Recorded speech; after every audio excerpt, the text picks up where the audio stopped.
Bago answer number 1.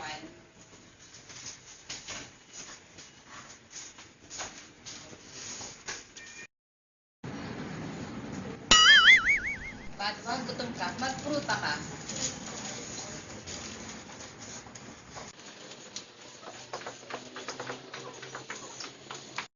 Ikaw na! Sarap pruta with different flavors. Cause if you like the way... Di nyo ma-reach?